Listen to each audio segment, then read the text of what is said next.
தஞ்சை மாவட்டம் வெண்டையம்பட்டியில் முறையாக குடிநீர் விநியோகிக்கப்படவில்லை என கூறி அப்பகுதிவாசிகள் மறியல் போராட்டத்தில் ஈடுபட்டிருக்கிறார்கள். இது தொடர்பான முழு விவரங்களோடு இணைகிறார் எமது செய்தியாளர் ராஜ்குமார். அவரிடம் பேசலாம். வணக்கம் ராஜ்குமார், விவரங்கள்.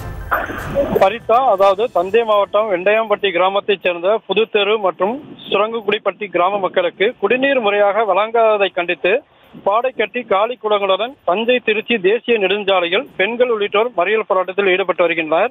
தஞ்சை மாவட்டம் போதலூர் ஒன்றியம் வெண்டையம்பட்டி ஊராட்சி தாயமுண்டான்பட்டி கிராமத்தைச் சேர்ந்த புதுத்தெரு மற்றும் சுரங்குடிப்பட்டி கிராம பகுதியில் சுமார் 55க்கும் மேற்பட்ட குடியிருப்புகள் உள்ளன.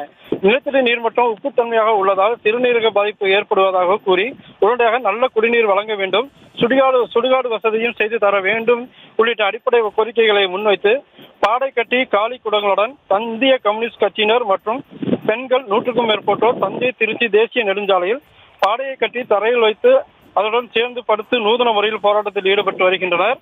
இதனால் பல பெண்கள் காலி குடங்களுடன் போராட்டத்தில் ஈடுபட்டதால் இங்கு 1 மணி நேரத்திற்கு மேலாக போக்குவரத்து பாதிக்கப்பட்டு பரபரப்பு நிலவி வருகிறது. சரிதா,